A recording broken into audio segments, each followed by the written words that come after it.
In this video, we'll continue our study of the Gospel of John, and we'll look at the second part of John's description of Jesus before Pilate.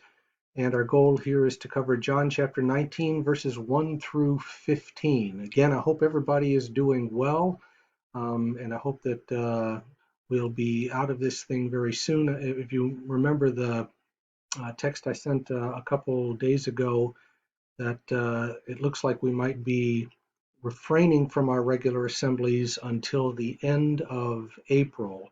So I think we probably ought to get used to that idea. But I think that the video presentations that Jared and I are doing are working as well as they can be expected to. I think this is about the best workaround that we can get. And all of this will be over soon. In a couple months from now, hopefully we'll all be back to our normal routine. We'll get to see each other in person again, and things will get better. So until then, we'll continue these video studies. And in John chapter 19, we pick up the story. We're going to jump back here just a moment. Remember that there is this conversation that went on between Pilate and Jesus. The Jews had brought Jesus to Pilate and said, "We want you to execute him." And there was this kind of posturing going on back and forth. And so finally, Pilate gets the idea that this prisoner that they have brought has created some kind of civil unrest. And so he asks Jesus, "Are you a king?" And we have the famous line, "Well, my kingdom's not of this world." And Pilate goes out and says, "Well, I find no guilt in him. I tell you what, I'll release Barabbas." And they say, "No, we want Jesus dead instead." And we noted that the chapter ends on this great irony that Barabbas, his name means the Father's son, and yet he is an evildoer. And so they chose one son over another, the son of the devil over the Son of God. That brings us then back to chapter 19. It says, "Pilate then took Jesus and scourged him." Um, Scourging is a horrible beating that the Romans used against people who had caused public offenses of various kinds. Scourging was so horrible and it was so brutal that my guess is that in the majority of cases it was probably fatal in and of itself. That doesn't mean that everybody who was scourged publicly died, and there are plenty of stories in the ancient world of people who had this done to them, but it probably left a person permanently debilitated if they did survive, unable to be physically the same ever again. It was a horrible infliction of mutilation of the flesh.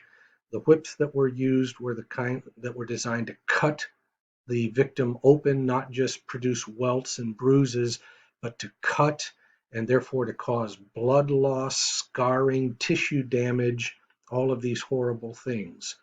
And so when it says that Jesus was scourged, this is not a light thing. This is a horrible, horrible beating that Jesus endured.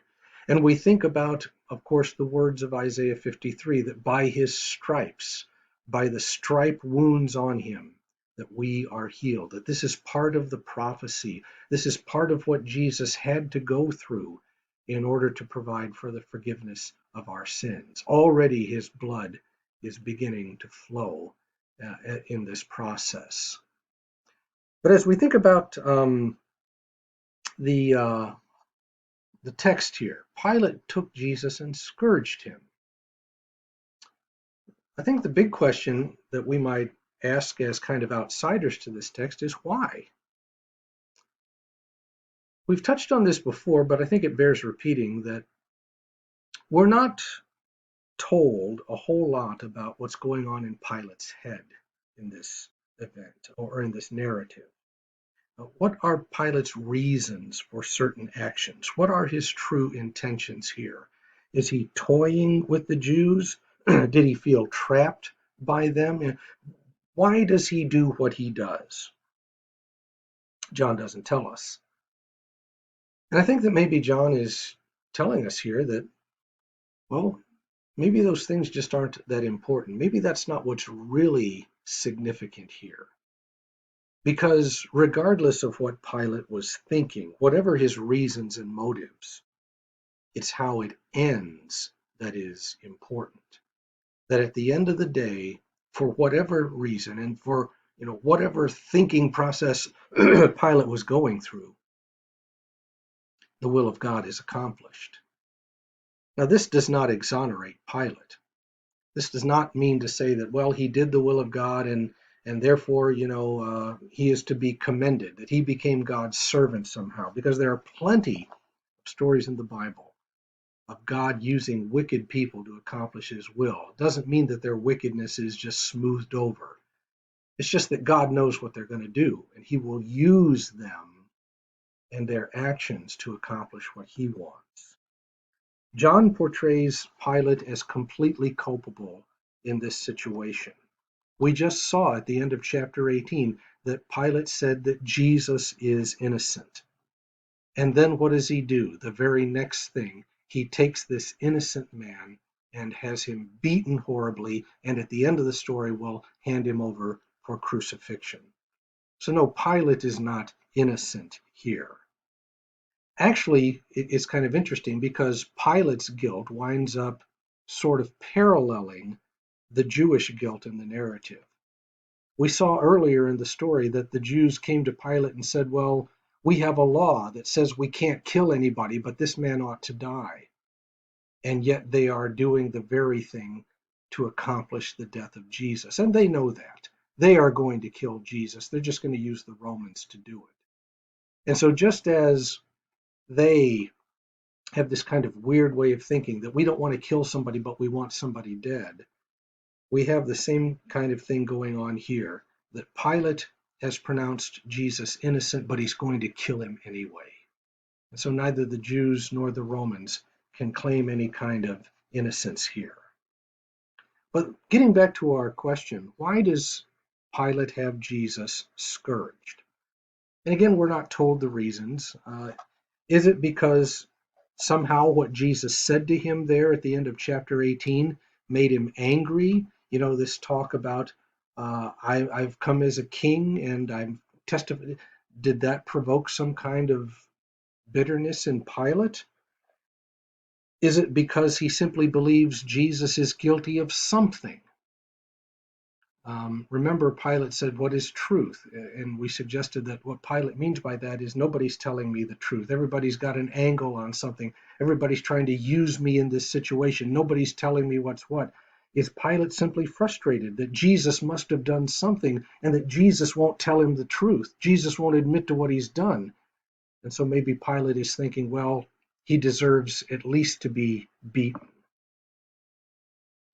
Or is Jesus doing this to maybe appease the Jewish authorities? It's obvious that they're angry at Jesus. And so some have suggested that, well, maybe Pilate thought that, well, if I administer this scourging to this prisoner, that they'll see how horribly beaten and wounded he is, how humiliated he is by all of this. And maybe they'll say, well, that's good enough. He learned his lesson. He got what was coming to him. Maybe Pilate's thinking that I won't have to execute somebody. It's perfectly within my legal purview to punish a man with scourging if I think he needs it. And maybe that'll be enough to satisfy the Jewish anger. And Pilate might have been thinking, too, that that'll get me out of a difficult situation because they're wanting this man dead, but I really don't want to execute him. And so maybe scourging will be the middle ground that everybody will accept. Again, though, it's hard to say because in Luke chapter 23, verses 16 and 22, Luke tells us that Pilate does this hoping to kind of get out of the situation somehow. Again, that passage is Luke chapter 23 and in verse 16. I will punish him and release him, Pilate said to the Jews. And then again in verse 22, I will punish him and release him. Is that what Pilate is doing here in the Gospel of John? Or again, is he toying with these people? Is he doing this knowing that this is not what they want, stringing them along, kind of reminding them that I'm in charge here, not you. I'll do what I think is best. You're not going to tell me what to do. Is that what Pilate is doing? Is it possible that it's a combination, that Pilate is toying with them and is trying to save his own neck at the same time? I think there's something to be said for that. Again, John doesn't go into all of these reasons because what matters in the end is what Pilate did. And so he has Jesus scourged. And it says in verse 2 that the soldiers twisted together a crown of thorns and put it on his head and put a robe on him. We noted in our previous video that there is a lot of irony that culminates in this scene, and here's another piece of that. The soldiers are obviously mocking Jesus.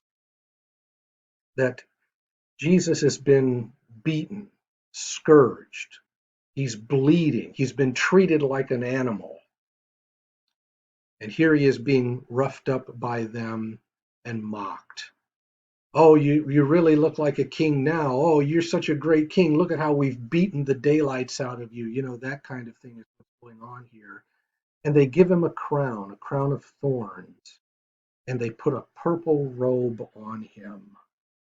It's hard for us to imagine how humiliating this was, not only for Jesus, but the kind of humiliation, the kind of insult that was intended by the Roman soldiers, that they are going out of their way to extreme mockery of Jesus.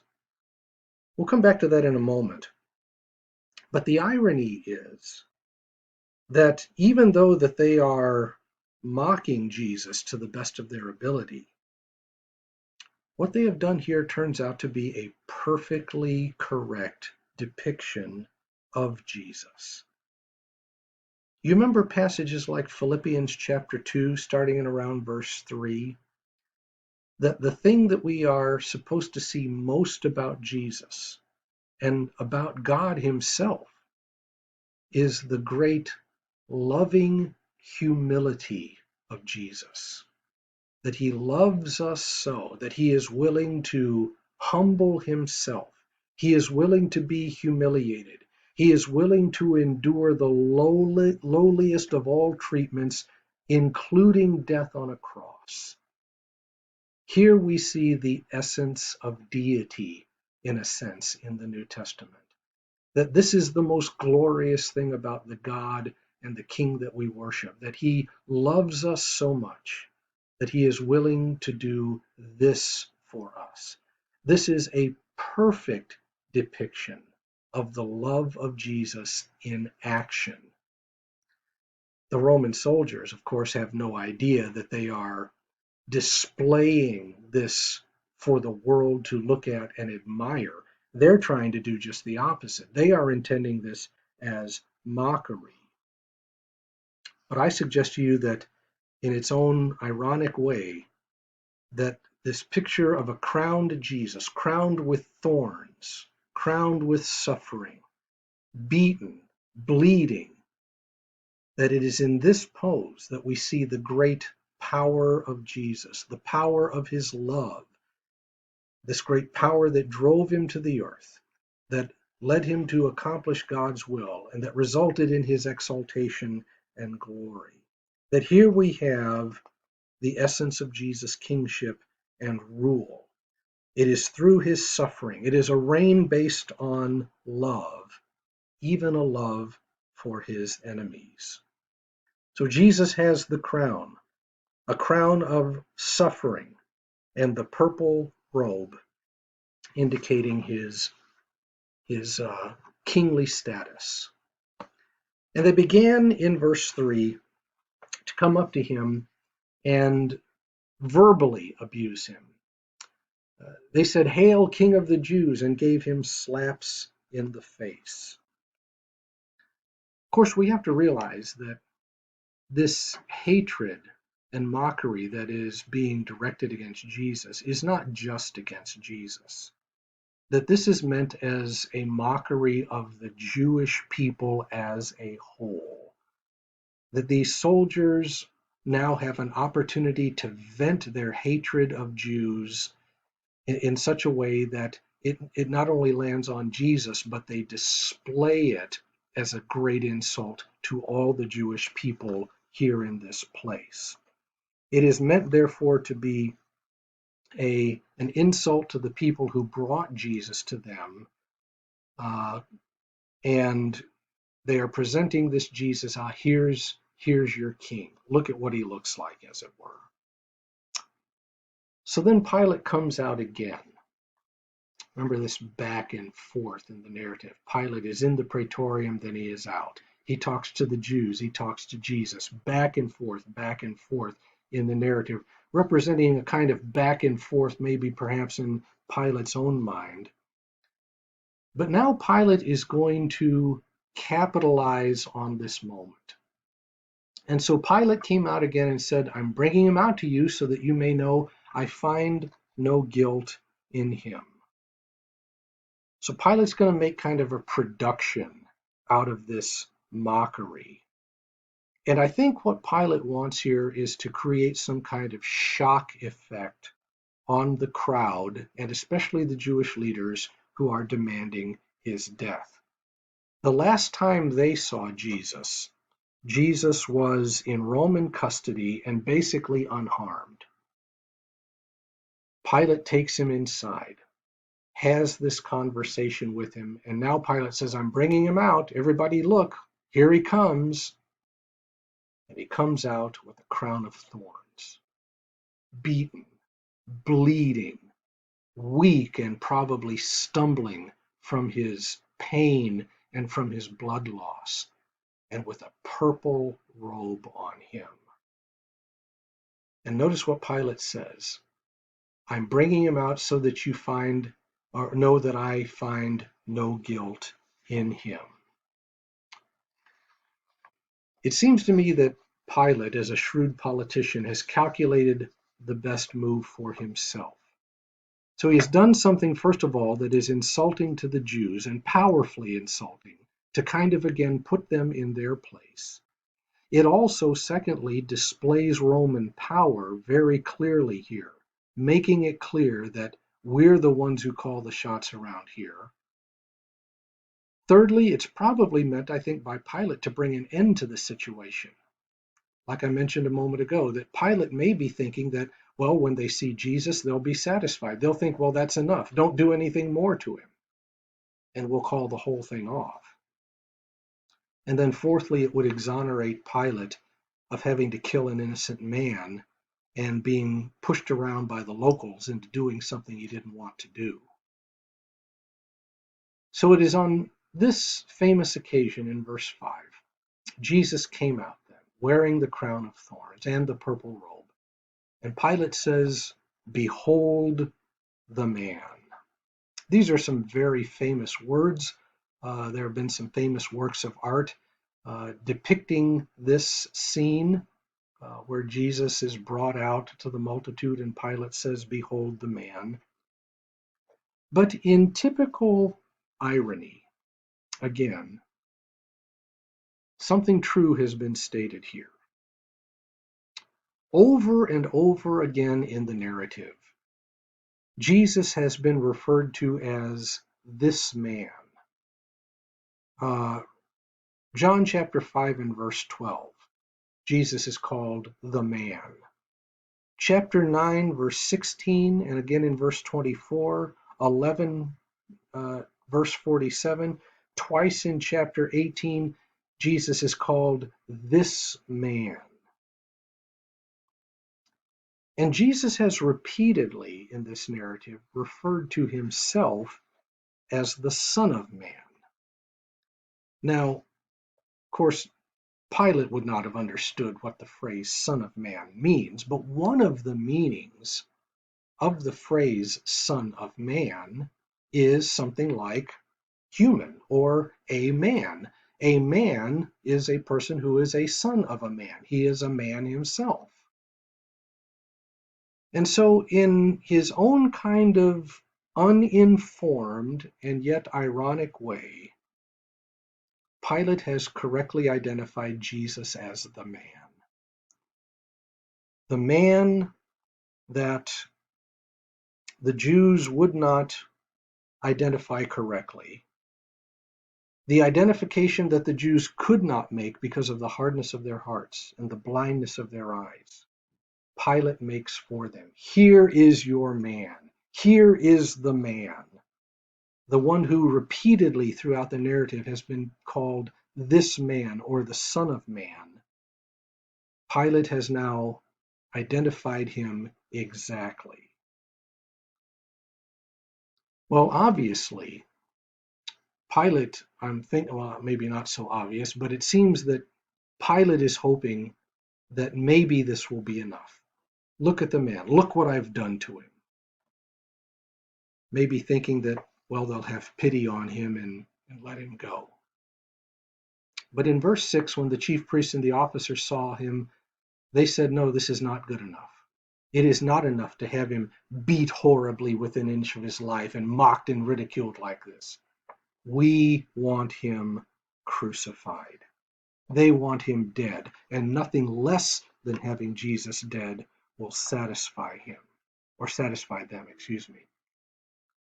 And not only that, they want the Romans to do it, like at the beginning of the story. So Pilate continues his humiliation of the Jews here, and he throws it back on them. Take him yourselves and crucify him. I find no guilt in him. This is the second time Pilate has said this to the Jews, right?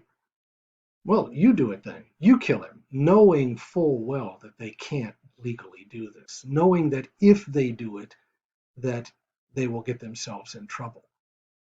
So we have again this sense that Pilate is toying with them. He's reminding them of where Pilate stands and where true power lies.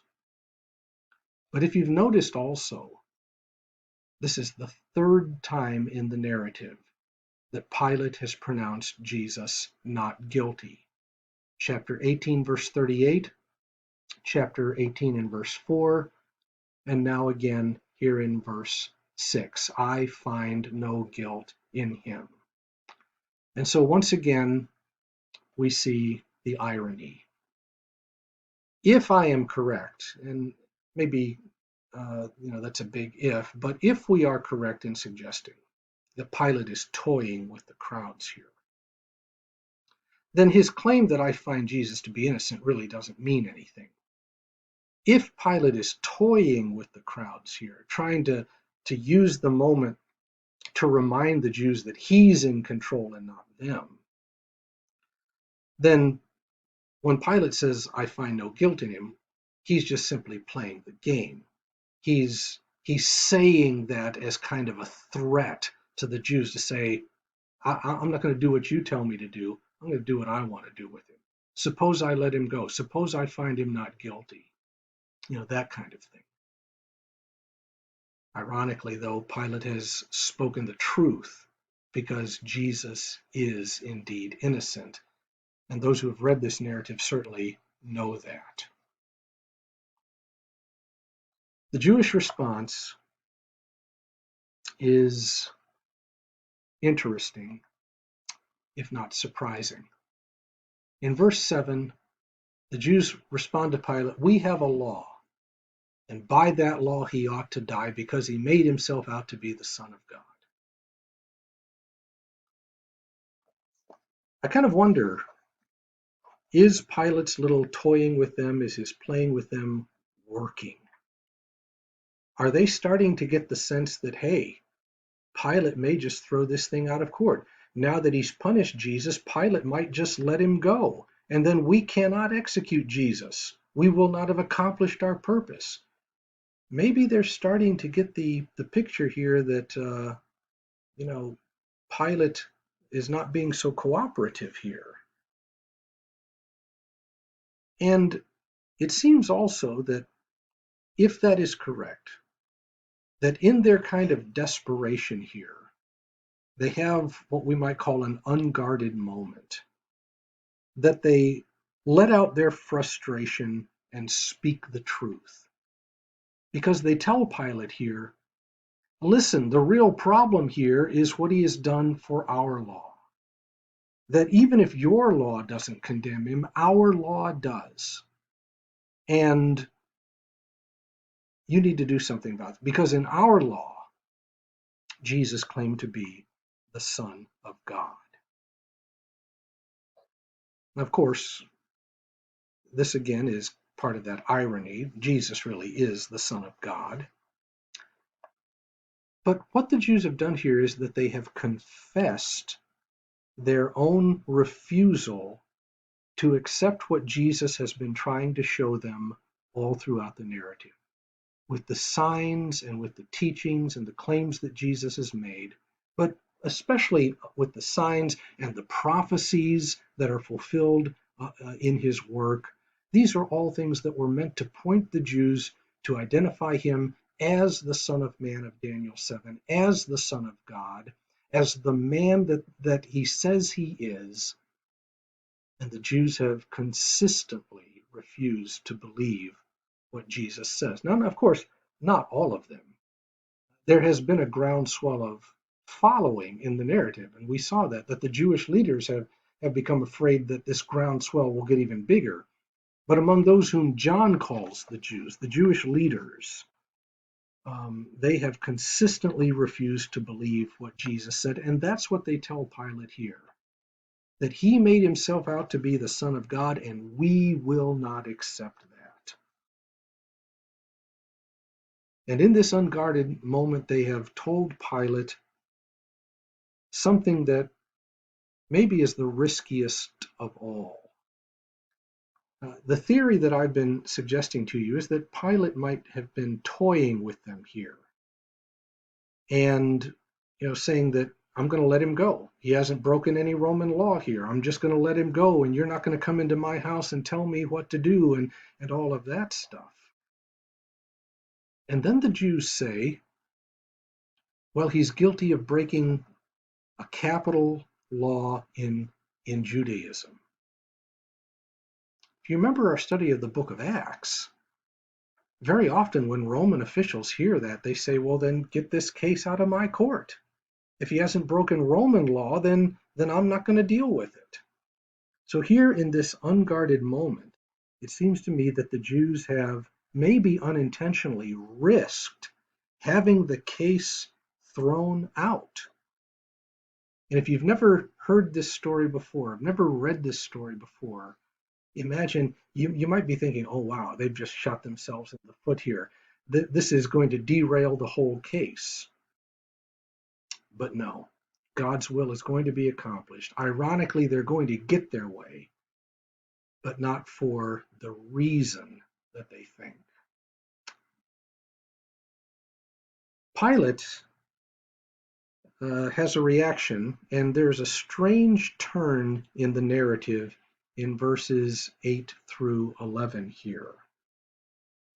It says, when Pilate heard this statement, he was even more afraid. Your version might say something a little different there. You'll notice here in the New American Standard Bible that the word even is in italics. That's a translator's way of saying that, well, there's not an actual word in the Greek text that means even, but this is what the translator thinks is the sense of what we're being told here. But the word that is translated here can be translated this way correctly. I mean, this can mean that he is even more afraid. But the Greek word that is used here can also mean something like instead. And so this verse can mean that when Pilate heard this statement, he instead became afraid. And if that is a proper translation, and I think I can argue very well that that is a perfectly legitimate translation here, that would fit well with this take that we're having on the text here, that maybe Pilate is just kind of toying with everybody up until now, but now he gets afraid. because they have said that, well, he claimed to be the Son of God. You have to realize that Romans, generally speaking, were superstitious people. Generally speaking, all pagans were superstitious, especially by our modern standards. But a good Roman like Pilate would have certainly believed that it is always possible that there is a God somewhere on the earth. Pagan mythology is full of stories where the gods come to earth in the likeness of people. And sometimes they are wanting to find out if anybody will treat them well and give them respect. Sometimes they come down here to do things that will test the integrity of people. And Pilate is a pagan. He believes in all of this stuff. And so to Pilate, this is actually kind of a real possibility. In his pagan way of thinking, there could be a God down here, and maybe this is a test. And it says here in the text that Pilate became afraid. You think about what has happened. He's already had Jesus scourged. And so Pilate might be thinking, oh my goodness, I have scourged maybe a god.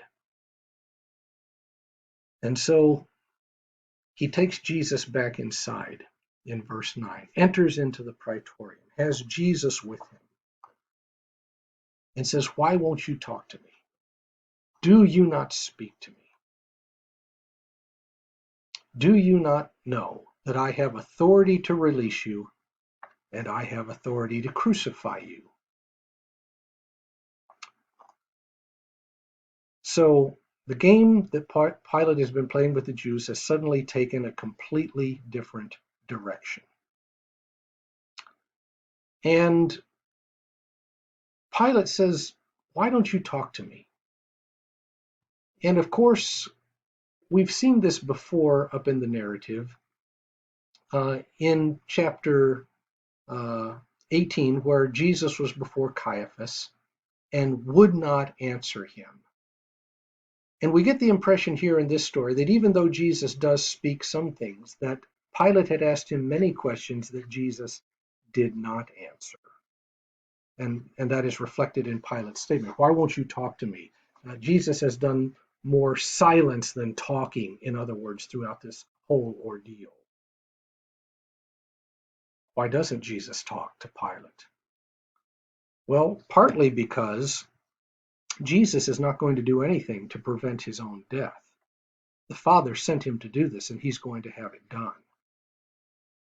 But he's also not answering Pilate very much because he's already answered the question of who he is, back in chapter 18. That my kingdom is not of this world. I am a king. You have rightly said this. But I'm not the kind of king you think I am. Pilate, of course, didn't get that, like everybody else in the narrative doesn't get it. He's not going to understand what Jesus says this time either. But Pilate is now getting frustrated. It's kind of an interesting situation. The Jews are getting frustrated, and now all of a sudden, Pilate's control of the situation is slipping out of his fingers. And so it's this interesting situation in which both sides are kind of playing the other, and they're having these kind of unintended consequences in which each side is losing, and yet the other side doesn't seem to know it. It's a fascinating conundrum that both sides are in here. Pilate says in verse 10, listen, I've got authority here. I can make this stop. I can make all of this go away, or I can give you over to your enemies. Of course, that's a threat to Jesus. And Pilate is operating, of course, on the normal assumption that Jesus would want to escape his own death. Of course, Jesus doesn't, and Jesus is not going to give Pilate any help in that regard. And yet, you still see kind of how the whole thing is built on straw, as it were. That this whole trial is a bunch of of nonsense that happens to work somehow. Pilate says, I have authority to crucify you, and I have authority to release you. But over and over in the narrative, we have been told that Pilate has been trying to release Jesus, and he hasn't done it yet. He can't do it.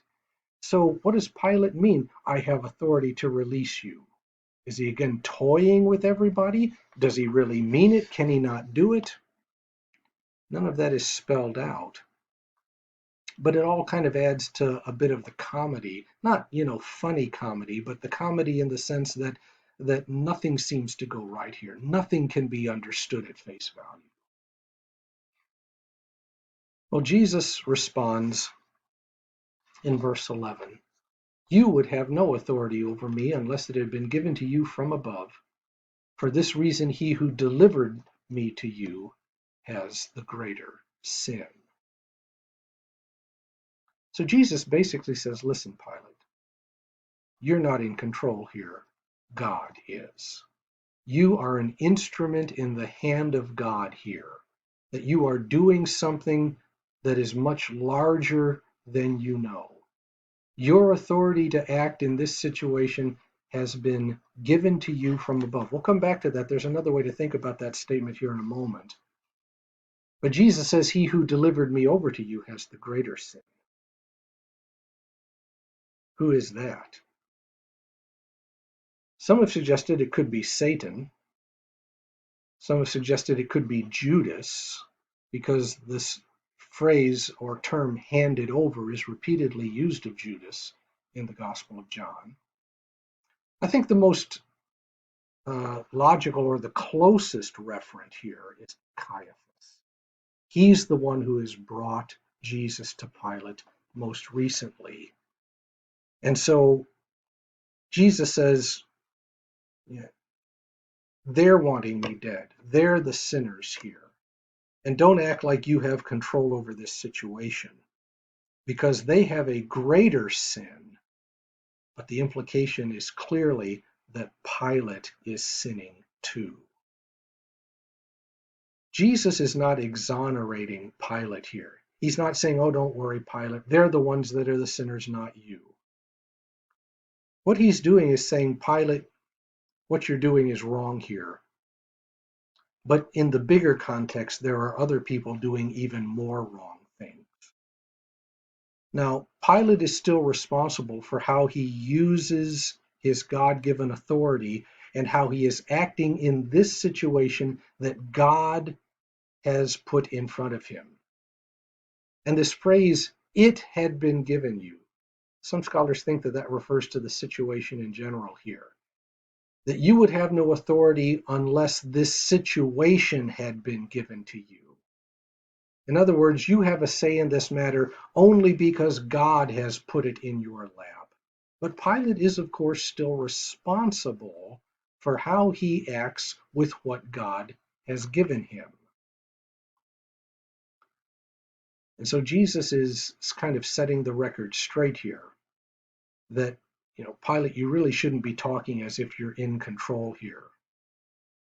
You're doing something sinful by pursuing this course, and they're doing something sinful as well. Now, what did Pilate think of this response? Did he even understand it? Well, from verse 12, it would appear that he thinks that he might be doing something wrong here. As a result of this, Pilate made efforts to release him. Now, it certainly doesn't mean that Pilate understood the words of Jesus correctly or perfectly. That, oh, now I get it. They're just trying to get me to commit sin, and I've been sinning. I don't think Pilate would have understood that. When Jesus said, authority has been given to you from above, Pilate most likely thought that Jesus was referring to Caesar. That Caesar gave you this position, and you better make sure you handle it correctly. Now, I don't think that's what Jesus meant. but there's a good chance that that's what Pilate thought it meant. That Jesus' words have now reminded Pilate of his own role in the Roman system of things. And so maybe if we can read between the lines a little bit, this gets Pilate to thinking. Yeah, maybe I ought to act like a good Roman here. Maybe I ought to get this case out of my court and get these locals out of here with their problems, because if I execute an innocent man, it's just going to cause trouble for me. And so Pilate makes efforts to release him. The way that's worded is kind of interesting. I'm sure what it means is that Pilate keeps toying with the crowd. I'm going to let him go. I don't think I'm going to do anything here. And there's probably, more of this in and out, into the praetorium, back out, making them wait kind of thing, because we are told, remember, that it was early morning when they brought Jesus to Pilate, and it's several hours later when this is all done. So Pilate continues to play with the crowd, and yet the way it's worded here, Pilate made efforts. It kind of reveals Pilate's own failures here, that in the end, he's not going to escape from this situation. Pilate seems to now think that, well, I need to do the right thing as a Roman, and so that's where he turns now.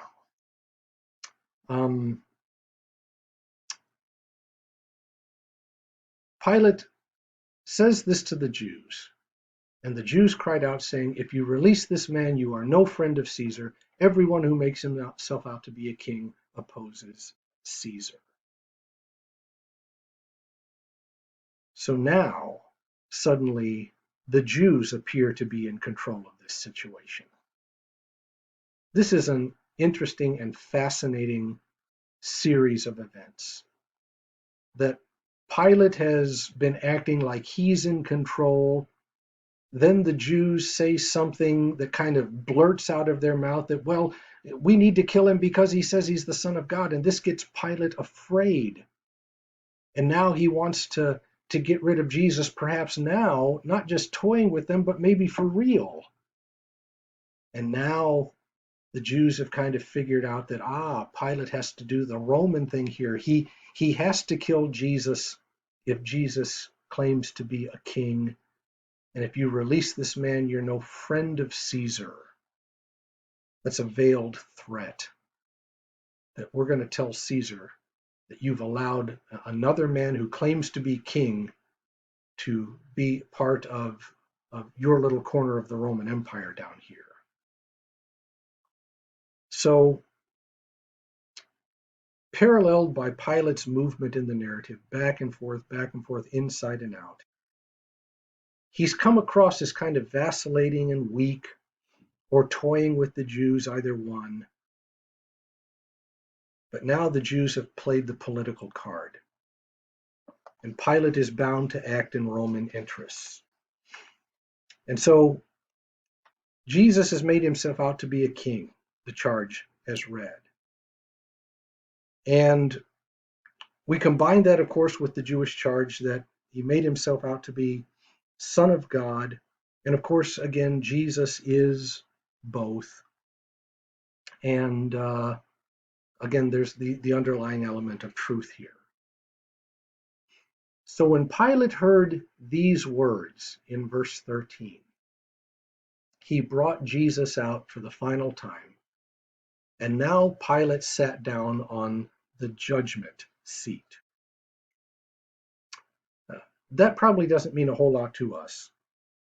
But in these Roman jurisdictions, there was an official place called the judgment seat, where the local ruling official would sit, and when he is sitting in that seat, his pronouncements are considered to be official.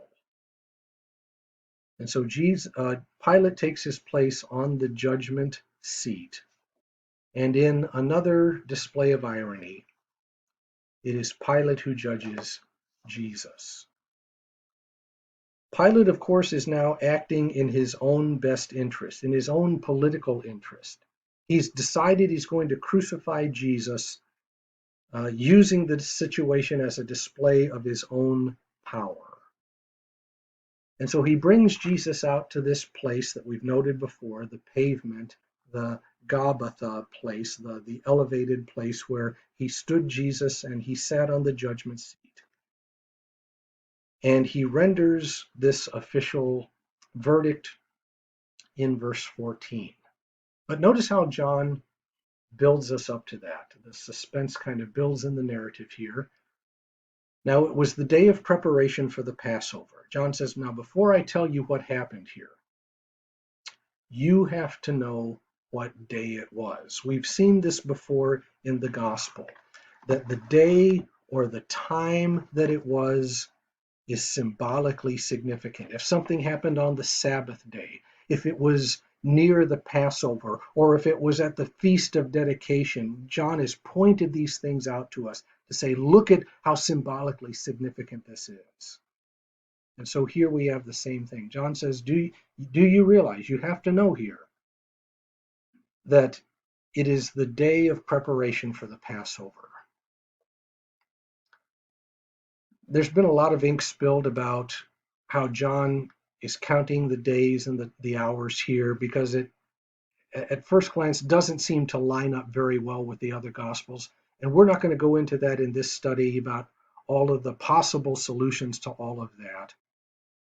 I will mention that some scholars have suggested that in the year that Jesus died, possibly the Passover fell on a Sabbath day, so that the day of preparation, which is the normal term for Friday, and the day to prepare for the Passover would have been the same day. That would be one way of harmonizing the synoptics and John. But again, I just kind of throw that out there as a possible solution, but we don't want to get engrossed in that particular problem here. The point is that Jesus dies on the day that the lambs die. And that takes us all the way back to John chapter 1, where John saw Jesus and said, behold the Lamb of God who takes away the sin of the world. That he is the new Passover. And he will usher in the new Exodus that will bring God's people out of the exile of sin and death and bring them into the kingdom of life. This is going to be the event that triggers it. And this is the ultimate fulfillment of the Passover. John says it's about the 6th hour. Mark tells us in Mark 15:25 that Jesus was crucified at the 3rd hour of the day, which would have been somewhere around, mid-morning, 9 o'clock in the morning, something like that. And some scholars have made a big deal out of that. John says 6, Mark says 9. But we have to remember that these are approximations. That it is late in the morning seems to satisfy both accounts. Around the 9th hour, past the mid-morning point, somewhere getting along toward noon, around the 6th hour, somewhere 10:30, 11 o'clock, somewhere there would fit the general kind of time descriptions that both the synoptics and John are giving us. They're not trying to be precise here, to note the very hour and minute, but just give us a sense of it. So I really don't see that as a big problem. But again, Pilate speaks more truth than he knows. Here in verse 14, behold your king. Pilate means it as an insult. Pilate means it as mockery. But it is the truth, that this is their king. This is what their king looks like properly. A king who suffers for others. A king on his way to the cross. A king who has humbled himself because he loves the world, even his enemies, and is willing to die at their hands for their forgiveness. This is exactly what our King Jesus looks like. This is the picture of him we are supposed to have, in a sense. And Pilate has spoken the truth about that. Well, the Jews, of course, have taken this again as toying with them, and so they cried out in verse 15, away with him, crucify him. And Pilate toys with them one more time. You want me to kill your king? Do you want me to crucify your king? And in probably what is in this gospel the ultimate rejection of the kingship of Jesus, the Jews say, we have no king but Caesar. Just about any other day of the week, you could hardly get these people to say those words, because the Jews hated the Roman presence. They hated Roman rule over them. They were looking forward to the day when the Romans would be gone and they'd have their kingdom again and their king would be here, their Messiah. But now that their Messiah has come, they have rejected him, and with great irony, they say, no, he's not our king. Caesar is our king. And just as they had preferred the son of the devil, Barabbas, now they prefer Caesar. I think in John's way of thinking, it's not too far off. Those are about the same thing for John. As one famous, well-known New Testament scholar, N.T. Wright, has said, in the first century, to say that Jesus is Lord is to say that Caesar is not. So the Jews are being very careful here. Oh, no. Caesar is our Lord. We are not threatening the reign of Caesar at all. And yet, of course, in their hearts, they certainly think otherwise. But however we read between the lines, whether this is Pilate toying with them, getting bullied into, however you want to read how people are thinking and their motives and all of these things, the fears that Caiaphas had in chapter 11 have now been put to rest. Remember, Caiaphas said, listen, if we don't kill Jesus, the Romans will come and destroy this place.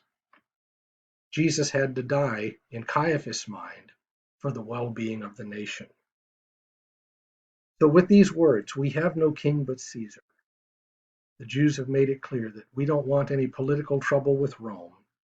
Jesus will now die.